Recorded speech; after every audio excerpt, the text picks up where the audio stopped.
அம்மாடி ஆத்தாடி உன்னை எனக்கு தெரியாடி, நீ பாதி அண்ணாம் பாதி சேர்ந்து புட்டா சிவஜாதி. அரைச்சம்மாவ அரைப்போமா, துவைச்ச துணிய துவைப்போமா, அரைச்சம்மாவ அரைப்போமா, துவைச்ச துணிய துவைப்போமா. எம்மா எம்மா எம்மா எம்மா மாயம்மா எம்மம்மா. வணக்கம். இன்று என் மகன் சிலம்பரசன் அவர்களுடைய பிறந்த நாளை, அந்த பிறந்த நாள் கொண்டாட்டத்தை சிலம்பாட்டத்துடன் சேர்த்து கொண்டாட வேண்டும் என்று கொண்டாடி கொண்டிருக்கக்கூடிய, இன்றைக்கு சிலம்பாட்டம் படத்தின் மறு வெளியீட்டை ரிலீஸ் செய்ய வேண்டும் என்று துடிப்போடு ஒரு எழுச்சியோடு ஈடுபட்டு கொண்டிருக்கக்கூடிய எல்மா பிக்சர்ஸ் எத்திராஜ் அவர்களே, அவருக்கு கரங்கொடுக்க அவரோடு இணைந்து பணியாற்றக்கூடிய இனிய நண்பர், தயாரிப்பாளர், ட்ரீம் வாரியர் பிக்சர்ஸ் உடைய அன்பு நண்பர் குகன் அவர்களே, மற்றும் இந்த படத்தை இயக்கி ரசிகர்களை அந்த காலகட்டத்தில் அவர்களுடைய மனங்களை எல்லாம் மயக்கி தனக்கென்று ஒரு தனி இடத்தை பிடித்த படத்தின் இயக்குனர்,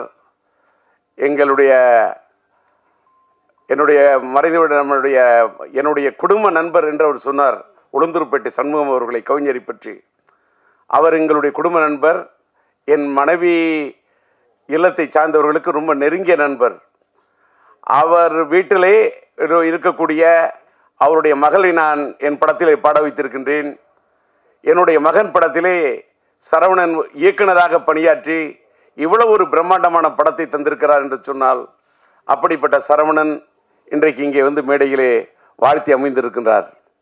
அதை போல இங்கே வரவேற்று பேசிய, நல்ல பேருக்கேற்றவாறு கன்னி தமிழிலே கவிதை நடையிலே எல்லோரையும் வரவேற்று பேசிய அன்பு சகோதரி கவிதா இங்கே அழகாக, அற்புதமாக, தெளிவாக,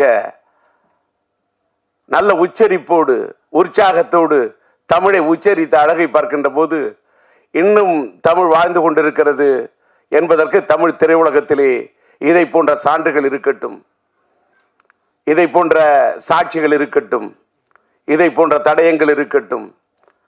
அவருடைய பேச்சை கேட்டவுடன் இந்த படத்தை பற்றி எந்த இடத்துல எதை பற்றி பேசணுமோ அதை பற்றி தான் பேசணும். அந்த அம்மா என்ன பார்த்த உடனே, நான் இங்கே வந்திருக்கிறது, நான் ஒரு பார்வையாளராக வந்திருக்கின்றேன். நான் இப்போல்லாம் எந்த மேடைக்கும் அதிகமாக போகிறதில்லை. சமீபத்தில் என்னுடைய இனிய நண்பர், என்னுடைய முன்னோடி, எனக்கு பிடித்த இயக்குனர் பாக்கியராஜ் அவர்களுடைய 50 ஆண்டு கால பாராட்டு விழாவுக்கு செல்ல வேண்டும் என்று நான் galatta.com ஏற்பாடு செய்திருந்த அந்த நிகழ்ச்சிக்கு சென்றிருந்தேன். அதுக்கு காரணம் என்னன்னா, எல்லாரும் நினைப்பீங்க கூப்பிட்டோன்னு போயிடும். கூப்பிடுற விதத்தில் கூப்பிட்டாரு, அன்பா கூப்பிட்டாரு, பண்பா கூப்பிட்டாரு, பக்குவமாக கூப்பிட்டார் பாக்கியராஜ். அவரே கூப்பிட்டார், அதனால் மட்டும் போனேன். அதே மாதிரி இந்த நிகழ்ச்சியில் நான் இங்கே நிற்கிறதுக்கு காரணம், ஒரு விநியோகஸ்தரை மதிக்க வேண்டும். இன்னைக்கு நம்ம எல்மா பிக்சர்ஸ் எத்திராஜ் இந்த படத்தை வெளியிடுகிறார் என்று சொன்னால், ஏதோ எங்கிருந்தோ ஒரு கரும்பு தோட்ட வியாபாரம் பண்ணிக்கிட்டு இருந்தேன், நான் காய்கறி வியாபாரம் பண்ணிக்கிட்டு இருந்தேன், ஆனாலும் எனக்கு சினிமா மேலே ஈடுபாடு, யாருக்கு வேணாலும் சினிமாவில் ஈடுபாடு வரலாம், அது வேற விஷயம். அவங்க சினிமாவை ரசிக்கலாம், சினிமாவில் என்ன வேணா பண்ணலாம். ஆனால் அவர் விநியோகஸ்தராக இருந்து கிட்டத்தட்ட எனக்கு தெரிஞ்சு ஒரு 10-15 படங்களுக்கு மேல, என்னுடைய மகனுடைய மாநாடா இருக்கட்டும், மார்க் ஆண்டனியா இருக்கட்டும், மார்த்தட்டி சொல்லக்கூடிய அளவுக்கு படங்களை, அது அவர் கோயம்புத்தூரை சேர்ந்தவர், அத்தனை படங்களை வெளியிட்டு பார்த்தவர். அவருக்கு இந்த படத்தின் மீது ஒரு தாளாத ஒரு இது. அவருக்கு பாலன் என்ற என்னுடைய இனிய நண்பர் தான் இந்த படத்தை வாங்குவதற்கு, இது எல்எம்எம் இந்த படத்தை தயாரித்தது என்னுடைய இனிய நண்பர், மறைந்துவிட்ட எல்எம்எம் லட்சுமி மூவி மேக்கர்ஸ் உடைய முரளி அவர்கள். இந்த இங்கே சரவணன் சொன்ன மாதிரி இந்த படத்துடைய பட்ஜெட்டு பெரிய பட்ஜெட்டு. அந்த காலகட்டத்தில் இந்த படம் ரொம்ப பெரிய பட்ஜெட்டு. அதை எடுக்க அவர் தயங்கிய போது, நாம் இன்னைக்கு எல்லமு முரளியோட பையன் கோகுல் அவர் இருக்காரு, கோகுலுக்கு கூட தெரியும், அந்த தயாரிப்பாளருக்கு முரளிக்கு அந்த அளவுக்கு நான் உறுதுணையாக அவருக்கு உற்சாகத்தை ஊட்டி ஊக்கத்தை கொடுத்து இது பண்ணு. ஏன்னா பட்ஜெட் எப்படின்னா, முரளி சார் சரவணன் நீங்க கேளுங்க, சரவணன் சொன்ன சப்ஜெக்ட் அதுக்கு என்ன தேவைன்னு யோசிக்காதீங்க. பட்ஜெட் சப்ஜெக்டை பாருங்க, பட்ஜெட்டை பார்க்காதீங்க. அடிச்சு சொன்னேன். அதே மாதிரி அவரால் முயன்ற அளவு அந்த காலத்தில் இந்த படம் ஒரு பெரிய பட்ஜெட் படம், அந்த அளவுக்கு அவர் எடுத்திருந்தாரு. அப்படிப்பட்ட ஒரு தயாரிப்பாளர். அந்த படம் அந்த காலத்திலேயே இதில் என்னுடைய சிலம்புடைய இனிய நண்பர் என்னுடைய காதல் எழுவதில்லை படத்தில் இது பண்ணி, அதுக்கப்புறம் மன்மதன் படத்தில் சிலம்பால் இது பண்ணப்பட்ட நம்முடைய நண்பர் சந்தானம் இந்த படத்தில் அற்புதமான காமெடி ரோல் பண்ணியிருப்பார். படம் சார் என் பையன் என் பையனோட பிறந்த நாள் இன்னைக்கு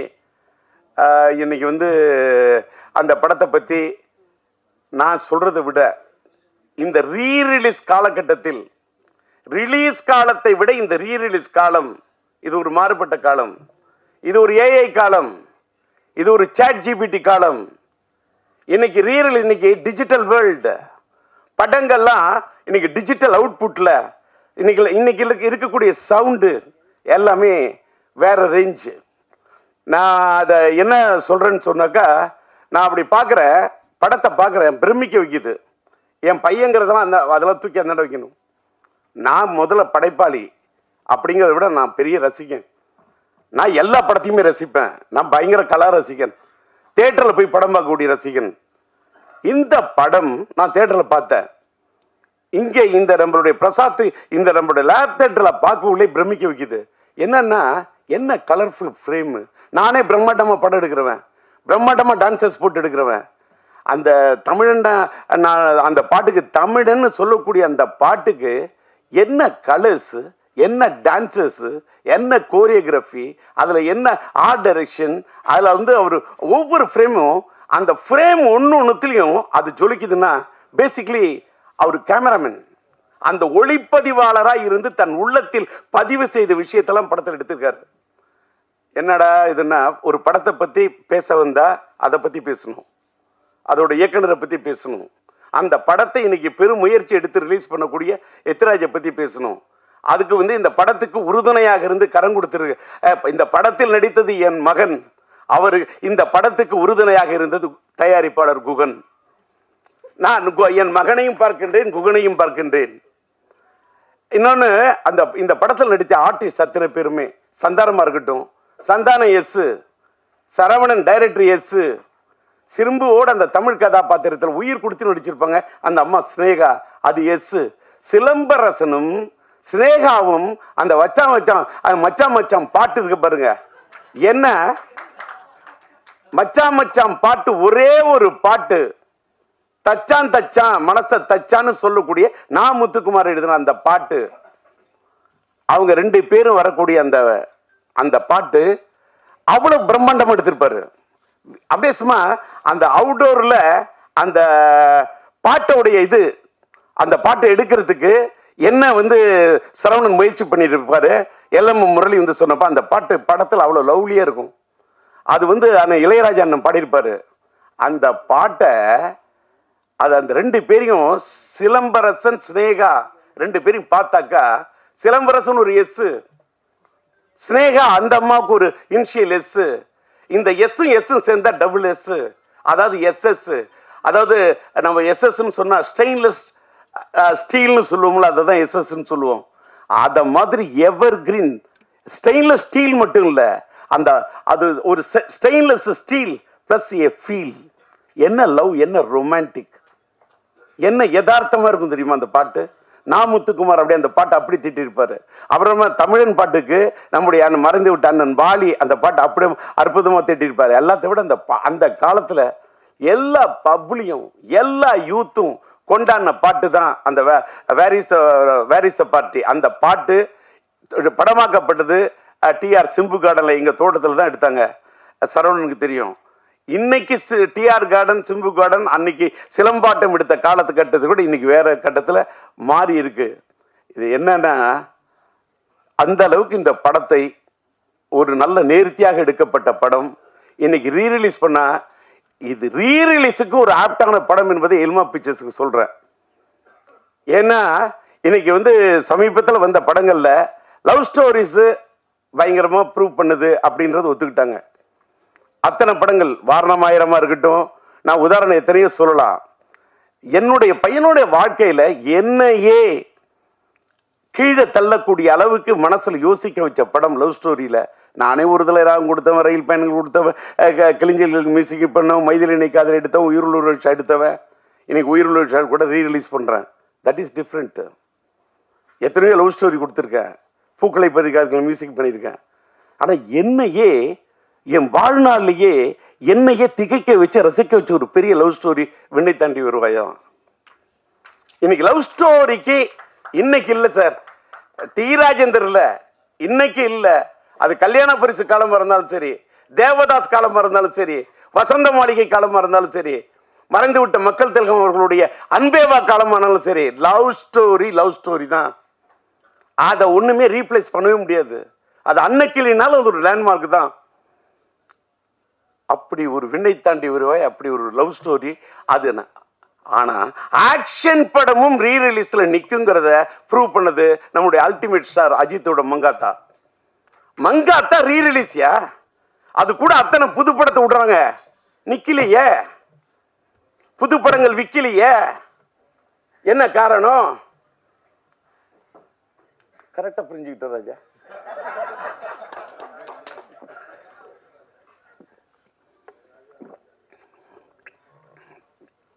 பையனோட பிறந்த நாள் உணர்ச்சி வசப்படாமல் இருக்கணும், தன்மையாக பேசணும், மென்மையாக பேசணும் அப்படின்னு மென்டலாக என்னை ப்ரிப்பேர் பண்ணிட்டு வந்தேன்.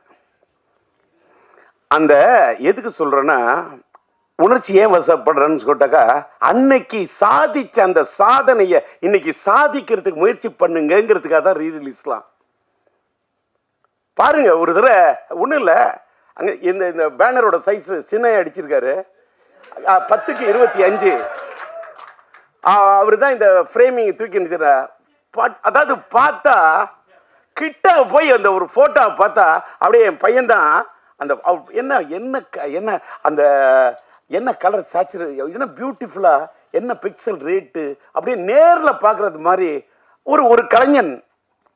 அந்த பிரிண்டிங் கூட, அந்த ஸ்டில் போட்டோகிராஃபி யார் எடுத்திருப்பான், அதை எப்படி பிரிண்ட் பண்ணியிருப்பாங்க, இதெல்லாம் நான் ரசிக்கிறேன். நான் கலா ரசிக்கிறேன். அது மாதிரி படங்கள் ஒன்றும் தமிழ் சினிமா ஒன்றும் சாதாரண சினிமா உலகம் கிடையாது. பல சாதனைகள் கொடுத்த சினிமா உலகம். இன்னைக்கு கொஞ்சம் அப்படி சறுக்கிக்கிட்டு இருக்கலாம்.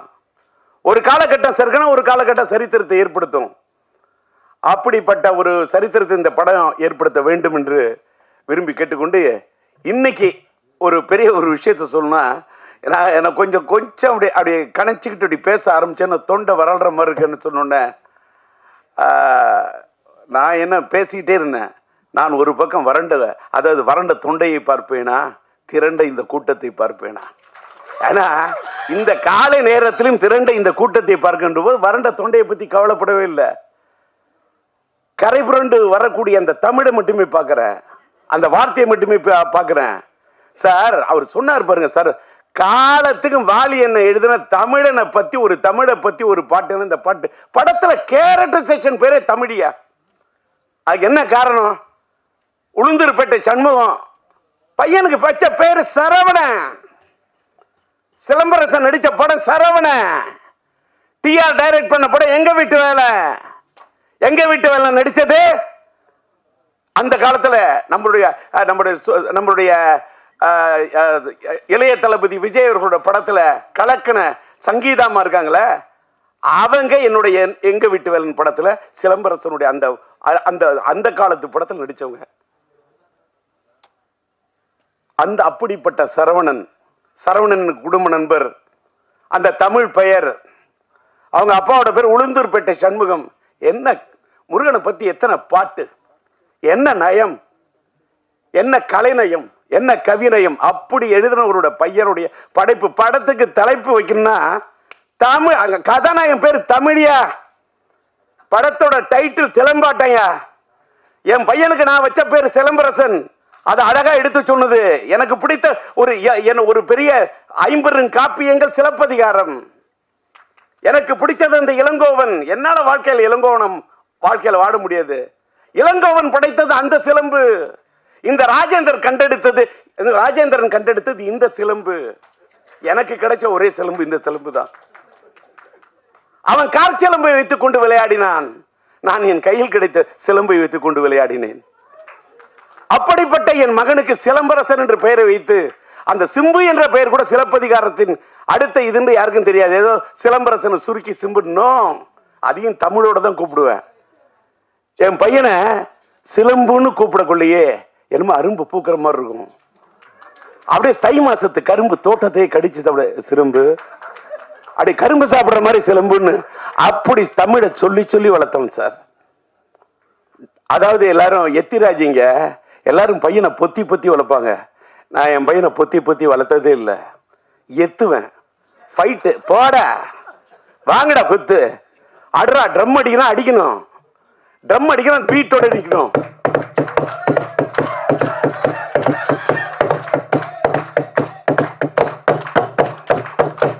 கை தட்டணும், தட்டினா வலிக்க கூடாது. இப்பவும் அடிப்பேன். இப்பவும் ட்ரம் அடிப்பேன்னா, ஏன் அடிக்கிற?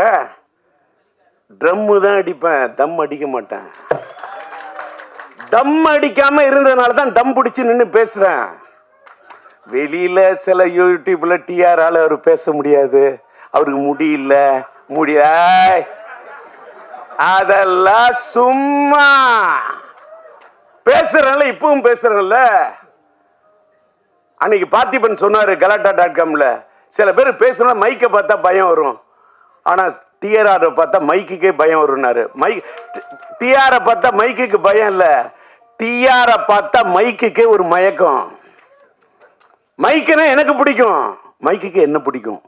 இப்ப தெரிஞ்சுங்க, ஒரு பொண்ணு உயிருக்கு உயிரை நீ நேசிச்சாதான் அந்த பொண்ணு உங்களை நேசிப்பா. அதான் காதல். லவ் என்பது கண்ணாடி மாதிரி. கண்ணாடியில் நீ ஒன்ன பாக்குற மாதிரி ஒரு பொண்ணை பார்க்கணும். கண்ணை பார்த்தா வருவது மட்டும் காதல் அல்ல, உன்னை மாதிரி ஒரு பெண்ணை பார்த்தா தான் காதல். என்ன இந்த வயசுல இந்த ஆள் காதலை பத்தி பேசுறேன். அதனாலதான் உயிரில் ஒரு விஷயம் இந்த மாசமே வேலண்டைன்ஸ் டே, காதலர் தினத்தை ஒட்டி வருது. ரீரிலீஸ்க்கு ரெடி ஆயிட்டேன். ஆக்சுவலா பாத்தீங்கன்னா இப்பதான் மேட்ருக்கே வரேன். இன்னைக்கு இந்த இடத்துல என்னுடைய படம் உயிருள்ள ஒரு விஷயம் படத்துக்கு நான் டிஆர் டிஜி மியூசிக் என்ற ஒரு மியூசிக் கம்பெனியை ஆரம்பிச்சு அதுல உயிருள்ள ஒரு விஷயம் படத்துடைய ஆடியோ ரிலீஸ் பண்ணணும்னு நான் பிரசாத்ல இந்த தியேட்டர், லேப் தியேட்டர் பிரசாத்ல நம்ம ஜோதி தான் என்னுடைய நண்பர், அவர்கிட்ட சொல்லி புக் பண்ணி வச்சிருந்தேன். ஆனால் எத்திராஜ் சார் அவர்களும் நம்முடைய ரியாஸ்ட பணியாற்ற என்னுடைய நண்பன் பிஆர்ஓ நம்முடைய ராஜாவும் நாங்க வேற ஒரு இடத்துல இந்த ஃபங்க்ஷன் முயற்சி பண்றோம், ஆனா ஒரு சூழ்நிலை இல்லை, எங்களுக்கு பிரசாத்தில் தான் வைக்கிற மாதிரி இருக்கும், அந்த காலை நேரத்தை நீங்க புக் பண்ணி வச்சிருக்கீங்களா, நீங்க விட்டு தரணும் அப்படின்னு கேட்டாரு. அது மட்டும் இல்ல, எத்திராஜை வச்சுக்கிட்டே சொல்றேன், இதே 6ஆம் தேதி உயிருள்ள விஷயம் ரீரிலீஸ் பண்ணோம். எனக்கு பிப்ரவரி மாசம் 4ஆம் தேதி மைதிலினை கதை ரிலீஸ் பண்ணேன். பிப்ரவரி மாசம் 5ஆம் தேதி என் தங்கிகள் ரிலீஸ் பண்ணேன். 214 நான் பண்ண படங்கள்லாம் பிப்ரவரியில நிறைய ஹிட் கொடுத்துருக்கேன். பிப்ரவரி மாசம் எனக்கு பிடிச்ச ஒரு மாசம். அது ஒரு வேளை எனக்கு பிடிச்ச மாசம் நான் காதலர் தினம் வரக்கூடிய மாசமோ என்னமோ, அதனாலயா அதே மாதிரி பிப்ரவரி மாசம் தான் என் மனைவி பிறந்த நாள். என் மனைவி பிறந்த நாள் இந்த மாசத்தை பிடிக்குமா, இல்ல காதலர் தினம் வர்றதுனால எனக்கு பிடிக்குமா, இல்ல என் மனைவி மேல இருக்கக்கூடிய காதல் உயிருள்ள ஒரு விஷயம், உயிருள்ள ஒரு விஷயம், இந்த காதல் இருக்கிறனால இந்த மாசம் பிடிக்குமா. இந்த மாசத்துல இந்த அதுவும் பிப்ரவரி 6 எனக்கு இந்த பிடிச்ச தேதி. நானே டிஆர், எனக்கு பிடிச்சது 6, அதனால 6ஆம் தேதி படத்தை ரிலீஸ் பண்ணணும்னு பிளான் பண்ணேன். எத்திராஜ் வந்தாரு. எங்களுக்கு ஆட்டு தேதி இந்த 6 மாதிரி இருக்கு. இந்த பாலன்னு ஒருத்தர் நண்பர், அவர் அழைச்சிட்டு வந்துட்டாரு. இந்த 6ஆம் தேதி நீங்க விட்டு கொடுக்கணும்னாங்க. சரின்னு 6ஆம் தேதி பட ரிலீஸுக்கு தேதியை விட்டு கொடுத்தேன். நான் கொஞ்சம் தள்ளி வரேன்னு சொன்னேன். அங்கேருந்து இந்த ராஜா வந்து உங்களுடைய ஆடியோ ரிலீஸை கொஞ்சம் நீங்கள் தள்ளி வச்சுக்கிட்டீங்கன்னா இந்த பிரசாத் தேட்டரை நாங்கள் புக் பண்ணிட்டு நாங்கள் எடுப்போம்னு இதை தள்ளி வைக்க சொல்லி ராஜா கேட்டார். ஒரு பக்கம் ராஜா, ஒரு பக்கம் எத்திராஜ் பேரில் பார்த்தாலும் ஒரு ராஜா, இந்த பிஆரோட பேரை பார்த்தாலும் ராஜா, ஒருதலை ராகத்தில் கதாநாயகன் பேர் ராஜா, அது மட்டும் இல்லை என் பேரே உண்மையிலே ராஜா. இந்த பக்கம் ஒரு ராஜா, இந்த பக்கம் ஒரு ராஜா, சரி நீங்களே விழாவை நடத்துங்கன்னு தூவிட்ட ரோஜா. ஏன்னு கேட்டா அதுக்கு தகுந்த மாதிரி நான் இன்னைக்கு ஒரு டிஆர் டிஜி மியூசிக்னு ஒன்று ஆரம்பிக்கிறோமே, என் பையனோட பிறந்த நாளில் அதை பிறக்க வைப்போம். ஒரு மியூசிக் கம்பெனி, இன்னைக்கு மியூசிக் கம்பெனியில் பெரிய ஏகப்பட்ட பிரச்சனை, அதெல்லாம் பேசுனா தலைப்பு மாறிடும், அதை மறுபடியும் தனியாக பேசுகிறேன். இன்னைக்கு வந்த இடத்துல வந்தது மட்டும் பேசணும், கண்டதையும் பேசுனா அது முறை இல்லை. அதனால கொடுத்துட்டேன், இந்த தேதியும் விட்டு கொடுத்தேன், இந்த இடத்தையும் விட்டு கொடுத்தேன். சார் எனக்காக என்னையும் கொடுத்தேன், என்னை கொடுத்து தானே சார் என் பையனே வந்தான். என்ன கொடுத்து என் பையனுக்காக என்ன வேணா கொடுப்பேன், எதை வேணா கொடுப்பேன், என்னையே கொடுப்பேன், என்ன எதை வேணா கொடுப்பேன், என் வாழ்க்கையை கொடுப்பேன். இடத்தை கொடுத்தேன், என் பையனுக்கு நான் தடத்தை கொடுத்தேன், என் பையனுக்கு இடத்தை கொடுத்தேன், என் பையனுக்கு படத்தை கொடுத்தேன். அதனாலதான் இன்னைக்கு சரவணன் சொன்ன மாதிரி இத்தனை 5 வருஷம் இல்லையா, 50 வருஷம் வந்தா கூட நாங்க சிம்புவோட ரசிகன் இருக்கான் பாரு, சிம்புவோட ரசிகன். யாருக்கு இப்படி ஒரு ரசிகன் கிடைக்க அப்படி ஒரு பேரை எடுத்து அப்படி ஒரு ரசிகர்களை சம்பாதிச்சிருக்க ஒரு பையனை பெற்றிருக்கேன். இன்னைக்கு காலையில் நம்மளுடைய சூலம் படத்தோட டைரக்டர் நம்மளுடைய எம் பாஸ்கருடைய மகன் பாஸ்கர் வந்து ஒரு பேட்டி கொடுத்துருக்காரு போல இருக்கு, யூடியூப்ல பார்த்தேன். காலையில் 4 மணிக்கெல்லாம் எழுந்துச்சேன். ராஜாட்ட சொல்லிட்டு எத்தனை மணிக்கு, நான் 8:30 மணிக்கு, நான் 8:30 மணிக்கு நான் ரெடி ஆகிட்டு இருக்கேன். ராஜா ஹேருக்கெல்லாம் ரெடி 8:30 மணிக்கு வரும். இல்லை எல்லாரும் அசம்பிள் ஆகிட்டு இருக்காங்க, இப்போதான் ஃப்ளைட்டில் ப்ரொடியூசர் வர்றாருன்றார். அடப்பாவி என்னப்பா இப்படி சொல்கிற, நான் காலையில் 4 மணிக்கே எழுந்துச்சு ரெடி ஆகிட்டேன். நான் வாழ்க்கையில் ட்ரெயின் ஸ்டூடெண்ட்டு, ரயில் பயணங்களில் போய் காலையில் 6:40 ட்ரெயினை பிடிக்கணும், 4 மணிக்கு எழுந்திருக்கிறாள். ரெடியாகி என்னன்னு கேட்டால் என் பையனுடைய பிறந்த நாளில் இந்த சிலம்பாட்டம் படத்தோட ரீரிலீஸில், என் பையனோட ரீரிலீஸில் இந்த படம் ஒரு தனி இடத்தை பிடிக்கணும்னு ஒரு தந்தையா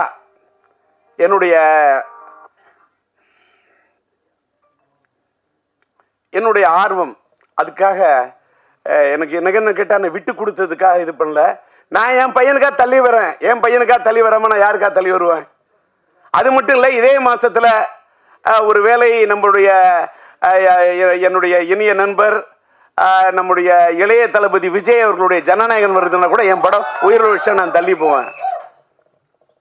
சார் நான் என் நண்பர்னு மட்டும்தான் சொன்னேன். அதுக்கு மேலே நீ கற்பனை பண்ணிக்கிட்டு பேனாவை எடுத்துக்கிட்டு அப்படி கேமராவை தூக்கிக்கிட்டு ஒளிப்பெருக்கியை பிடிச்சிக்கிட்டு வந்துடாதீங்க நண்பா.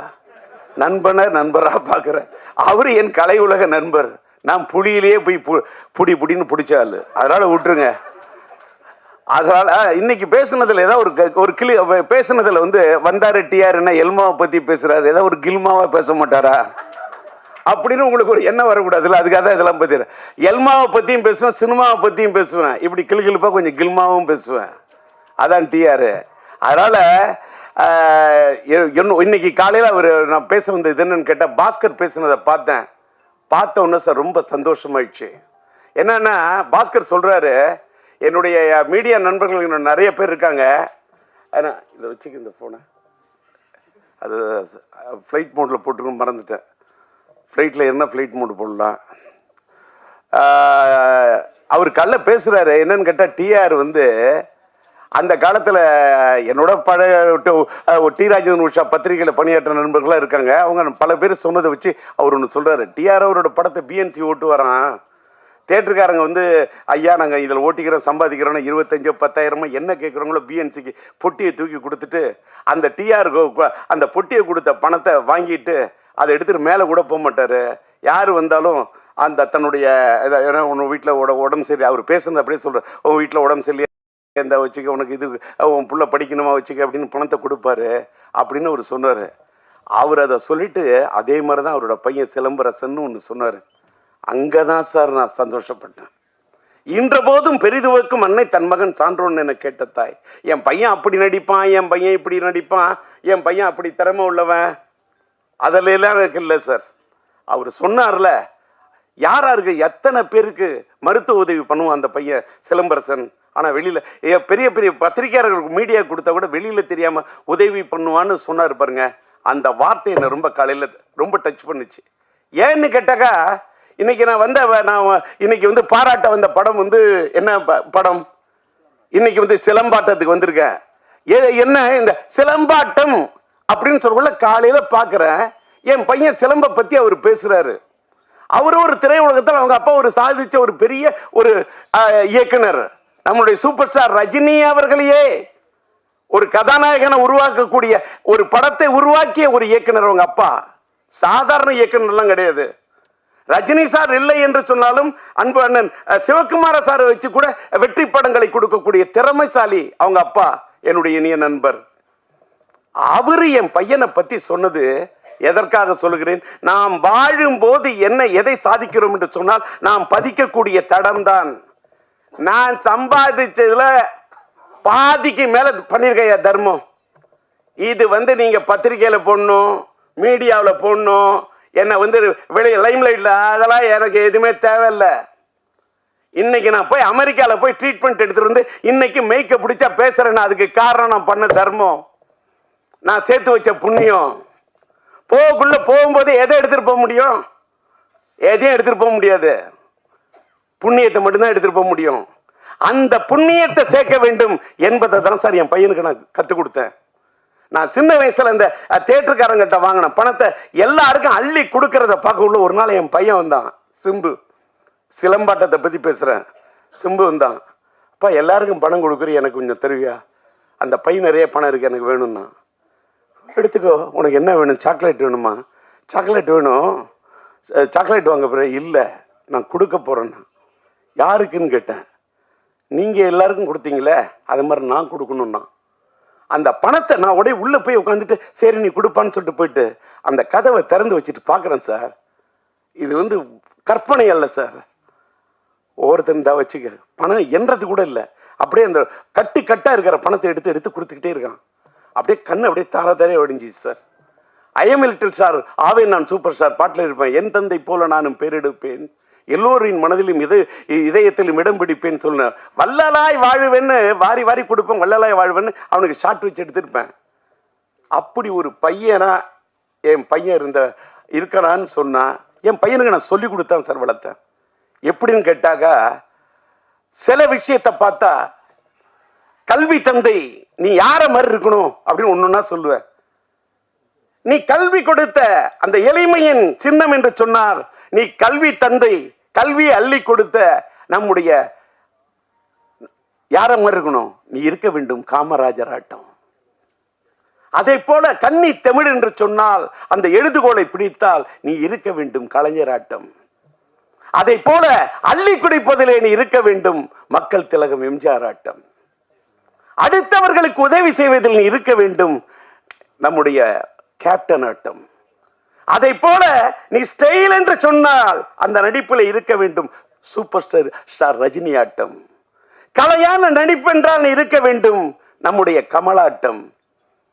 அதை போல அசால்ட்டா அலட்டிக் கொள்ளாத ஒரு மனிதராக இருக்க வேண்டும் என்று சொன்னால் நீ இருக்க வேண்டும் அஜித் ஆட்டம்.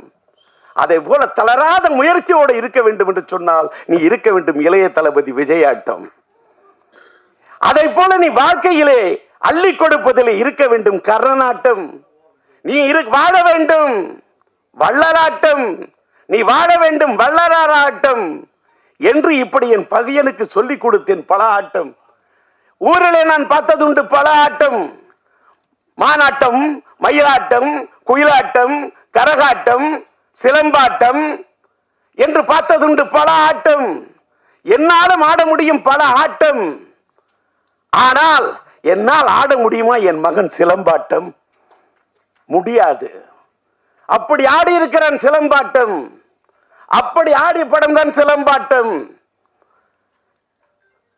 அதாவது கையில கம்பு கிடைச்சா அதை வச்சுட்டு ஆடக்கூடிய ஆட்டம், அது அந்த சிலம்பாட்டம். நான் என் கையில் கிடைத்த சிம்பு வைத்துக் கொண்டு ஆடிய ஆட்டம் தான் என் வாழ்க்கையில் சிலம்பாட்டம். அன்னைக்கு நான் என் பையனுக்கு சிலம்பரசன் வைத்த பெயரை எடுத்துத்தான் நம்முடைய சரவணன் அவருடைய படத்துக்கு சிலம்பாட்டம் என்று வைக்கிறேன் என்று பெயர் வைத்தார்.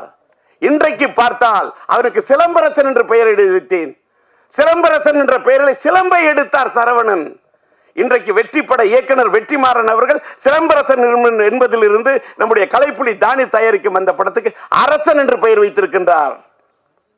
நான் என்ன சொல்லுறேன், ஒரு பக்கம் அரசனாக, ஒரு பக்கம் சிலம்பாட்டம் படத்தை பிறந்த நாளிலே வெளியிட்டு ஒரு ரீரிலீஸ் வரலாற்றில் ஒரு புதிய வரலாறை படைக்க வேண்டும் என்று நினைத்த எத்திராஜுக்கு என் மனமார்ந்த நன்றி.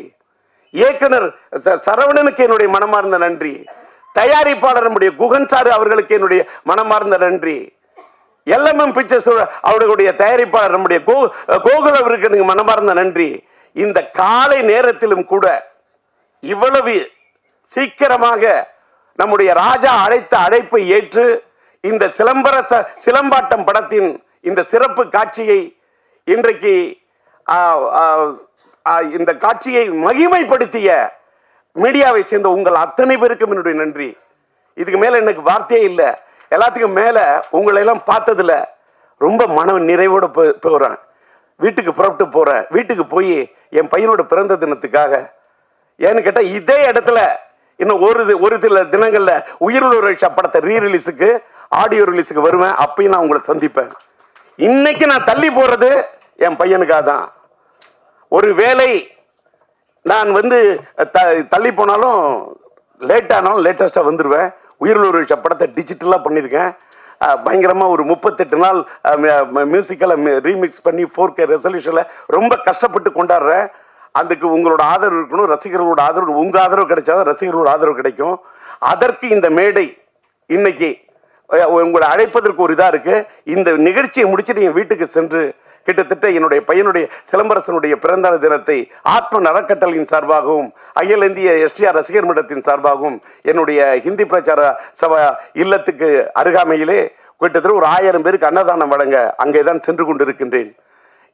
இந்த நேரத்தை எங்களுக்காக சிலம்பாட்டம் எங்களுடைய இந்த யூனிட்டுக்காக ஒதுக்கி நீங்கள் ஒத்துழைப்பை கொடுத்த உங்க அத்தனை பேருக்கும் காலத்துக்கும் என்னுடைய மனமார்ந்த நன்றி என்பதை தெரிவித்து விடைபெறுகிறேன். நன்றி, வணக்கம்.